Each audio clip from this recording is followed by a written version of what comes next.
নমস্কার, ভোট গ্রহণের এই পর্বে আমি পিউ রয়েছে আপনার সঙ্গে, যারা সারাদিন সকাল থেকে চোখ রেখেছেন 24 ঘন্টায় বিভিন্ন এক্সক্লুসিভ ছবি আমরা প্রত্যেক মুহূর্তে যখন যা উঠে এসেছে আপনাদের সামনে এনেছি। অনেক সময় 24 ঘন্টা দেখানোর জেরে তৎক্ষণাৎ পদক্ষেপ করতে পেরেছে নির্বাচন কমিশন। এবার আপনাদের জানাবো, এতক্ষণ আপনারা দেখছিলেন যে বিজেপি সমর্থকদের হুমকি দেওয়া হচ্ছিল যে তারা যেন বিজেপিকে ভোট না দেন তাহলে বিধবা ভাতা বন্ধ হয়ে যাবে। এবার অভিযোগ আসছে বিজেপির যে এজেন্ট তাকে অপহরণ করে মারধর করা হয়েছে। এই অভিযোগ করছেন বিজেপির প্রার্থী। এই ঘটনা শালবনির রিন্টু কিসকু সেই এজেন্টের নাম, তাকে নাকি অপহরণ করা হয়েছে এবং মারধর করা হয়েছে। আমাদের প্রতিনিধি চম্পক দত্ত এই মুহূর্তে আমার সঙ্গে টেলিফোনে রয়েছে, সবিস্তারে জানাবে। চম্পক, কি হয়েছে ঠিক বলো।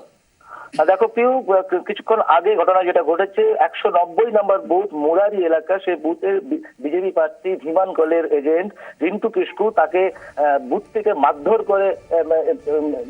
করা হয় বলে অভিযোগ। বুথের মধ্যেই মারধর করা হয়, তারপর তাকে কিডন্যাপ করে নিয়ে যাওয়া বলে অভিযোগ হয়েছে। কিছুক্ষণ আগেই আহত অবস্থায় তাকে উদ্ধার করা গেছে। এই মুহূর্তে দাঁড়িগড়িয়া প্রাথমিক স্বাস্থ্য কেন্দ্রে, সেখানে তাকে ভর্তি করা হয়েছে। তার যেটা অভিযোগ রয়েছে যে তৃণমূল কংগ্রেসের যারা এলাকার নেতা রয়েছেন এবং কর্মীরা রয়েছেন তারাই তাকে মারধর করে এবং তাকে তুলে নিয়ে যায় ওখানে মোটরসাইকেলে করে। তারপরে একটি গোপন জায়গায় নিয়ে গিয়ে একটা বাড়ির মধ্যে ঢুকিয়ে তাকে বেধড়ক মারধর করা হয়। তারপরে তাকে রাস্তার উপর ফেলে দিয়ে চলে যায় এই তৃণমূল কংগ্রেস কর্মীরা। এই মুহূর্তে গুরুতর আহত অবস্থায় রিন্টু কিসকু দাঁড়িগড়িয়া প্রাথমিক স্বাস্থ্য কেন্দ্রে ভর্তি রয়েছে। চম্পক, ধন্যবাদ। আমরা আবার তোমার সঙ্গে পরে কথা বলবো। শালবনের ঘটনা, বিজেপির প্রার্থী ধীমান কোলে তারই এজেন্ট এই রিন্টু কিসকু, যাকে অপহরণের অভিযোগ উঠেছে এবং এতটাই মারধর করা হয়েছে তার শারীরিক অবস্থা বিশেষ ভালো নয়। এই মুহূর্তে তাকে হাসপাতালে ভর্তি করা হয়েছে চিকিৎসার জন্য। বিজেপির বিরুদ্ধে বিজেপির সঙ্গে অত্যাচারের অভিযোগ আরো উঠে আসছে এই মুহূর্তে। যেমন আপনারা শালবনের ঘটনা দেখছেন, ঠিক একটু আগে আপনাদের আমরা দেখিয়েছিলাম নয়াগ্রাম, সেখানে বিজেপির সমর্থক যারা তাদের বেছে বেছে হুমকি দেওয়া হচ্ছে, বুথ পর্যন্ত তাদের যেতে দেওয়া হচ্ছে না এবং বলা হচ্ছে যদি বিজেপিকে ভোট দেন তাহলে বিধবা ভাতা বন্ধ করে দেওয়া হবে। আমরা কথা বলেছিলাম তাদের সঙ্গে, শুনুন তাদের বক্তব্য। ঘর দিতে দিচ্ছেন নি, মারধর করছে। হ্যাঁ হ্যাঁ, ঘরে হুমকি দেখাচ্ছে। তৃণমূলের লোক কি বলছে? বলছে তোমরা ইয়ের খায়ে আর বিজেপির গান গাইছো, ওটা বলছে। আমরাকে আর জল দিবেনি কি এখানে থাকতে দিবেনি। কি বলছিল? ভাতা বন্ধ করে দেবো। হ্যাঁ, ভাতা বন্ধ করে দিবে। টাকা দিচ্ছে, এখন বলছে টাকা লো, তোমরা নেশা খাও, মদ খাও, ওগুলা বলছে। হ্যাঁ, ভোট দিতে গিয়েছিলাম, ওই যে ঝগড়াঝাটি আমার তো করতে পারিনি, বাইরের পুলিশ আছে ভয় করছি, কোনো রকম ঠেলিমেজি করে দেইটি। সব হুমকি দিচ্ছে, অনেক দিন থাকতে হুমকি দিচ্ছে। বলছে এখানে ভোটটা পেরেলে একবারে অনেক গন্ডগোল হবে, তোমরা ঘর ছাড়া হয়ে যাবে, এখানে থাকতে পারবে নি। বলে ভোটটা সরে গেলে তোমরা এখানে ঘর ছাড়া হয়ে যাবে। ওরা ওই তৃণমূলের লোক বলছে। কও যদি টিএমসি লোক তোমাকে হুমকি দিচ্ছে যে পুলিশ, তোমরা পুলিশ তো, তুমি এদের ফ্ল্যাট উঠাইব যাও, তোমাদেরকে কোনো করবে না। আমি ওই একটা ছোটখাটো একটা দোকান থেকে চেনাচুর প্যাকেট নিয়ে আসতেছিলাম, সেটা খেয়ে যাচ্ছি। কোথায় যাবে? আমি বলছি বুথ কেন্দ্রে যাব ভোট দিতে। মানে শালা এখানে চেনাচুর খাচ্ছ, ভোট কেন্দ্রে যাবে? তখন আমি ভোট দেইনি, তখন আমাকে দুপাহাড় মেরেছে, হাতও যে ফুলিয়ে দিয়েছে। এটা এখানে পুলিশ এটা দিয়ে যাচ্ছিল। ওরা পাচ্ছে 15,000 করে টাকা আর ওরা পাচ্ছে পাকার বাড়ি। বিধবাদের ভাতা বন্ধ করে দিবে। হ্যাঁ, যদি টিএমসি ভোট মারো তাহলে তোমরা ডবল ভাতা পাবে, ডবল আবার ইন্দিরাবাস পাবে। আগে যে পেয়েছো সেগুলা নাম কাটা হয়ে গেছে, আবার ডবল ইন্দিরাবাস পাবো। যে বলছে মানে টিএমসির লোক লালটু ঘোষ, প্রদীপ ঘোষ আমাদেরকে বলছে যে, কিন্তু আমি বলছি যে তুমি এখানে কেন বুঝাচ্ছ? কালকে যা হবার হয়ে গেছে, আজকে কেন বুঝাতে এসেছো? তুমি এতদিন কোথায় ছিলে? তুমি বুঝালে না? তোমার তখন বলছে তুমি দেখবে পুলিশ নিয়ে তুলে নিয়ে চলে যাবো। নয়াগ্রামের মানুষের বক্তব্য শুনলেন। শালবনী নয়াগ্রাম দুটো ক্ষেত্রেই অভিযোগ তৃণমূলের বিরুদ্ধে, শাসক দলের বিরুদ্ধে। তারা শাসাচ্ছেন বিজেপি সমর্থকদের যাতে তারা ভোট দিতে না যান, এমনকি অপহরণের অভিযোগ পর্যন্ত উঠছে। তবে শুধুই কি শাসক দলের বিরুদ্ধে অভিযোগ? যারা বিরোধী অবস্থানে রয়েছেন তাদের বিরুদ্ধে অভিযোগ উঠছে না, তারা নিয়ম ভাঙছেন না। আমরা সকাল থেকে দেখাচ্ছি, আমাদের হোয়াটসঅ্যাপ করে আপনারা ছবি পাঠান যেখানে যাবে নিয়ম দেখছেন। এরকমই একজন নাম প্রকাশে অনিচ্ছুক হোয়াটসঅ্যাপে আমাদের কিছু ছবি পাঠিয়েছেন। ঝাড়গ্রামের 189 নম্বর বুথ, সেখানে 100 মিটারের মধ্যে স্লিপ বিলি করা হচ্ছে এবং যিনি ছবি পাঠিয়েছেন তিনি কথা বলতে নারাজ, তিনি এতটাই ভীত সন্ত্রস্ত হয়ে রয়েছেন। শুধু এই ইনফরমেশনটুকু দিয়েছেন আমাদের, এখানে জোট প্রার্থী যিনি, তাদের যারা এজেন্ট রয়েছে রয়েছেন, জোটের যারা সমর্থক রয়েছেন, তারা এই স্লিপ বিলি করছেন এবং এই স্লিপটা বুথের 100 মিটারের মধ্যে বিলি করা হচ্ছে। এভাবে আপনিও যেখানে যা ছবি, যা বেনিয়ম আপনার নজরে আসবে, ছবি তুলুন এবং আমাদের পাঠিয়ে দিন হোয়াটসঅ্যাপ করে 9674721111 নম্বরে।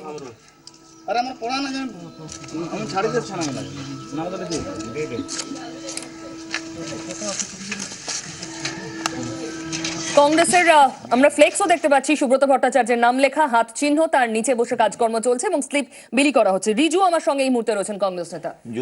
যদি সত্যি হয়ে থাকে তাহলে সরিয়ে দেওয়া উচিত। আমি একবারও অন্যান্য রাজনৈতিক দলের প্রতিনিধিদের মতো, বিশেষ করে শাসক দলের প্রতিনিধির মতো বলবো না, না ওটা 100 মিটারের মধ্যে নয়। যদি 100 মিটারের মধ্যে হয়, অন্যায় করেছে, এক্ষুনি সরিয়ে দেওয়া উচিত। অন এয়ার বলছি, অন্যায় করেছে, এক্ষুনি সরিয়ে দেওয়া উচিত। আমরা যারা বলছি আজকে বামফ্রন্টের সঙ্গে আমরা জোট করেছি গণতন্ত্রকে প্রতিষ্ঠা করার জন্য, এটা যদি ভায়োলেশন হয়ে থাকে, কিন্তু এই ভায়োলেশনটা করছেন কেন তাহলে? এরা এই সাহসটা দেখাচ্ছেন কেন? লোকাল লিডার্স তো এরা। উচিত নয় করা, একদম উচিত নয়। যদি করে থাকে, অন্যায় করেছে, শাসক দল করা করলে উচিত নয়। আপনারা অভিযোগ করেন যে এটা শাসক দলের প্রশ্রয়। আমি অভিযোগ করছি, আমি একজন দলের পদাধিকারী হয়ে আমি নিজে অভিযোগ জানাবো। আমি নিজে আবার অভিযোগ আসছি জানাবো। সুব্রত ভট্টাচার্য, যার নাম আমরা ওই ব্যানারে দেখলাম, তিনি এই মুহূর্তে আমার সঙ্গে রয়েছেন, কংগ্রেসের প্রার্থী। সুব্রত বাবু, যে ছবি আমরা দেখলাম, আপনার নাম লেখা একটা ফেস্টুন, তার নিচে কিছু আপনাদের দলের কর্মীরা তারা স্লিপ বিলি করছেন এবং সেটা বুথ থেকে 100 মিটারের মধ্যে, কি বলবেন আপনি? ওরা হয়তো এই আইনটা জানে না, আমি ওদের বারণ করছি, এটা ঠিক করছে না। কারেক্ট। সুব্রত বাবু, এই আইনটা জানেন না কেন? তারা ভোট কন্ডাক্ট করছেন, দলের হয়ে কাজ করছেন, অথচ তারা নিয়ম জানেন না। এত আগে থেকে কমিশন এত প্রচার করেছে। তো ওরা ঠিক জিনিসটাকে গুরুত্ব দেয়নি, হয়তো এটা ঠিক করেনি ওরা। আমি ওদের সরিয়ে যেতে বলছি। আপনি মানছেন যে এটা যা হচ্ছে সেটা নিয়ম বহির্ভূত কাজ হচ্ছে? হ্যাঁ, এটা ঠিক হচ্ছে না। শাসক দলের হলে তো আপনারা সরব হন, এক্ষেত্রে কি ব্যবস্থা নেবেন এদের বিরুদ্ধে?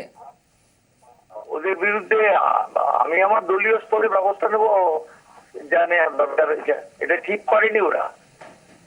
সুব্রত বাবু, দলের কোনো নির্দেশ নেই অথচ এরা এই সাহসটা দেখাচ্ছেন, 100 মিটারের মধ্যে স্লিপ বিলি করছেন। হ্যাঁ, আমি বলছি ওটা তো ওরা ঠিক করছে না। সুব্রত বাবু ধন্যবাদ। তিনি কার্যত কোনো বিতর্কে না গিয়ে একটাই কথা বলছেন যে এটা ঠিক হচ্ছে না, এটা যেন পাল্টে নেওয়া হয়। বিতর্কে যাবো কেন? কি আশ্চর্য! দলীয় নির্দেশ আছে কি নেই, প্রশ্নের তো কোনো উত্তর পাওয়া যাচ্ছে না। দলীয় নির্দেশ কেন থাকবে? হ্যাঁ, স্বপন বাবু, দলীয় নির্দেশ থাকবে না কেন? এই প্রশ্নটা করাই অন্যায়। এটা একটা পার্ট, যে দলের একটা দায়িত্ব থাকে। সব থেকে বড় পার্ট কোনটা? নির্বাচন কমিশন সেখানে যে তার বাহিনীকে রেখেছে, তারা কি করছে? 100 মিটারের ক্ষেত্র সত্যি না, রাজ্য পুলিশ গিয়ে ওখানে খবরদারি করছে, এজেন্ট বুথের ভেতর ঢুকে যাচ্ছে ইভিএম এর পাশে। সেখানেও তো কমিশন কাজ করে। আমি শাসক দল বিরোধী দলের কোনো কথা বলছি না। আমি বলছি যে নির্বাচন কমিশন পশ্চিমবাংলার ভোটারদের যে সমস্ত প্রতিশ্রুতি দিয়েছেন, পশ্চিমবাংলার সমস্ত রেকগনাইজড রাজনৈতিক দলগুলোকে যে প্রতিশ্রুতি দিয়েছেন, সেইটা পালনের ক্ষেত্রে প্রাথমিকভাবে তাদেরই দায়িত্ব। 100 মিটারের মধ্যে যদি ওরা ফেস্টুন টানিয়ে স্লিপ বিলি হয়, তাহলে সেখানে কেন্দ্রীয় বাহিনী কি করছেন? নিশ্চয়ই প্রশ্ন অবশ্যই থাকছে। প্রশ্ন অনেক। ব্যাপার হচ্ছে কেন্দ্রীয় বাহিনী অ্যাকচুয়ালি তাদের যা প্রতিশ্রুতি ছিল সেইটা তারা পালন করতে পারছেন না। এলাকার মানুষকে অভয় দান করতে পারছেন না। গতকাল থেকে, গত পরশু থেকে কেন্দ্রীয় বাহিনীর যে টহল গ্রামে বা রাস্তাঘাটে দেওয়া উচিত ছিল, অদ্ভুতভাবে দেখা গেছে গতকাল থেকে সেই কেন্দ্রীয় বাহিনী রাস্তাঘাটে গ্রামে দিতে দেখা যাচ্ছে না। এমনও ঘটনা আমি জানি, যেগুলো তো আপনাদের কাছে সব ফুটেজ আসবে না, আর আমরাও ওই সব ফুটেজ আবিষ্কার করতে পারবো না। সেটা হচ্ছে যে কেন্দ্রীয় বাহিনী যেখানে ক্যাম্প করেছে, সেখানে মদের বোতল, মাংস চলে যাচ্ছে। একটা রিলেশন ডেভেলপ করছে এলাকার যারা শাসক দলের বাহিনী আছে তাদের সঙ্গে, এবং যখন এই ভোটের পোলিং ডেটে এই রিলেশনটা তারা কাজে লাগাচ্ছে। না কাজে লাগালে আপনি ধরুন, এই যে বুথের মধ্যে রাজ্য পুলিশ ঢুকে গেল, কেন্দ্রীয় বাহিনীর ফোর্স দাঁড়িয়ে আছে, কি করে তারা এটা অ্যালাউ করছেন? যখন নির্বাচন কমিশন বারবার বলছেন আপনার অভিযোগকে সাবস্ক্রাইব করছে এই ছবি আমি আমাদের দর্শকদেরও বলবো, জঙ্গল মহলে যে 18টা কেন্দ্রে ভোট হচ্ছে, পড়ে রয়েছেন সেখানে আমাদের প্রতিনিধিরা। বিস্তীর্ণ অঞ্চল চষে ফেলার পর বেশিরভাগ জায়গায় এই ছবি নজরে আসছে। শুনশান ফাঁকা রাস্তাঘাট, জওয়ানদের দেখা কার্যত নেই বললেই চলে। টহলদারি সত্যি কোথাও দেখা যাচ্ছে না, এমনকি ভোটারদেরও আমরা দেখতে পাচ্ছি না এই ছবিতে। শুনশান ফাঁকা, যেখানে না আছে পাহারা, না রয়েছে ভোটারদের কোনো লম্বা লাইন, না রয়েছে সেখানে রাজ্য পুলিশের কোনো টহলদারি। 2014 সালে আমাদের এই অভিজ্ঞতা আছে। নিনাদ করে শুরু হলো, কিন্তু তার চেহারা অত্যন্ত মলিন, অন্তত এই ছবি থেকে যা দেখা যাচ্ছে। 2014 সালেও ভারতের নির্বাচন কমিশনে এই ধমকনিনাদ করেছে এবং তারপরে দেখা গেল পোলিং ডেটে যিনি দায়িত্বে তিনি ঘুমিয়ে পড়েছেন, তার ঘুম ভাঙলো বিকেলবেলা।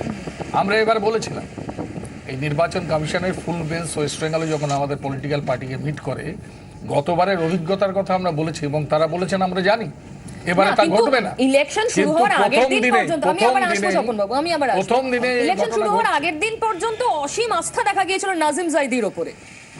না, আমি একটা কথা বলছি, দুটো দিক আছে পিউ এই টোটাল ব্যাপারটার মধ্যে। একটা যেটা আমাদের রাজ্যের পক্ষে অত্যন্ত লজ্জাজনক ব্যাপার, বারংবার সেটা হচ্ছে এই বেশ কিছুদিন ধরে, যে অ্যাজ ইফ ইলেকশন কমিশন যে সেন্ট্রাল ফোর্সেস দেবে তাদের উপর ভরসা করে আমাদের নির্বাচনটা লড়তে হচ্ছে। এইটা কিন্তু 2011তেও দেখেছি যে খুব সেন্ট্রাল ফোর্সেস ছিল, তাদের উপরে আস্থা রেখে এখনও তাই দেখছি। অর্থাৎ আমাদের কোথাও কি গণতান্ত্রিক সংস্কৃতি যেটা, এটা কেন হবে? অর্থাৎ কংগ্রেসের এটা বলতেই পারেন যে আমরা দেখেছি দুটো জায়গায় তৃণমূল করছে তাই আমরা করছি, অর্থাৎ একটা কালচার। এই সংস্কৃতিটা কিন্তু অ্যান্টি গণতান্ত্রিক। এই সংস্কৃতিটা কিন্তু না, আমি রিজু তার কথা বলছি না। ওখানকার লোকাল লোকেরা বলতে পারে অমুক জায়গায় দেখেছি তৃণমূলের লোকেরাও স্লিপ বিলি করছে তাই আমি করছি। সুতরাং এটা একটা একে অপরকে প্রভাবিত করছে। এবং আমি বলছি না, আমি এটা বলছি, আমি নিজে বলছি ভুল হয়েছে। না, তোমাদের কথা বলছি না, আমি বলছি এটা একটা সাংস্কৃতিক পরিমণ্ডলে সাংস্কৃতিক চেহারা আমাদের বাঙালিদের মধ্যে এসছে, যে যদি ওপর থেকে গণতন্ত্রের অর্থাৎ ওপর থেকে অ্যাজ ইফ ওপর থেকে গার্জিয়ান, এই সংস্কৃতি না, এই সংস্কৃতিটা আমি এটাই বলতে চাইছি, দীর্ঘদিন ধরে এই সংস্কৃতিটা তৈরি হয়েছে এবং এই সংস্কৃতিরই পরিবর্তন মানুষ চেয়েছিল, এই পরিবর্তনের আশা মানুষ করেছিল। অনেক জায়গায় যদিও আমরা বান্দোয়ানে দেখেছি, অন্যান্য জায়গায় দেখছি, অনেক জায়গায় এগুলো খণ্ডচিত্র নানা জায়গায় দেখা যাচ্ছে, অ্যাজ সাচ ভোট হচ্ছে। আর কিন্তু তবুও বলছি যেখানে যেখানে দেখা যাচ্ছে এবং এখন ছিল না, বাস্তব কি হবে না, তার কারণ নির্বাচন কমিশনের সম্ভব নয় পুলিশ এইভাবে ডিপ্লয় করা প্রতিটি ঘরের সামনে থাকবে, প্রতিটি ঘরের সামনে তাদের পুলিশ পাহারা দেবে। এই যে টুডুসাই যেখানটায় আমরা দেখলাম একটু আগে, টোডাসাই, সেখানে গিয়ে এই রকম ধরনের হলে তারা সঙ্গে সঙ্গে সেখানে পৌঁছে যাবে। এটা নানাভাবে তাদেরকে অন্যভাবে বিরত রাখা যেতে পারে। আরেকটা তবে একটা কথা জানিয়ে দিই, আমাদের এই কলকাতায় বসে কিন্তু আমরা এই 12টার সময় ওই অঞ্চলের দোকানপাট বন্ধ হয়ে যায়। অর্থাৎ কি ধরনের উত্তাপ এখন রয়েছে, তাপ মানে টেম্পারেচার, গরম, সেইটা কিন্তু ওই সময়টা একটু ফাঁকা যাবেই। ওই জন্য সকাল সকাল অলরেডি কিন্তু আমরা দেখছি প্রায় 50 পার, এখন যদি আমরা দেখি 60 উপরে 45, এখন কি আমি বলবো প্রায় 50 ক্রস করে গেছে। এর ফলে এই ভোটের প্যাটার্নটা কিন্তু ওখানে অন্যরকম হবে, এটা আমাদের মাথায় সকালের দিকে অনেকটা বেশি হবে, ধীরে ধীরে সেটা ফ্লোটা কমতে থাকবে, আবার শেষের দিকে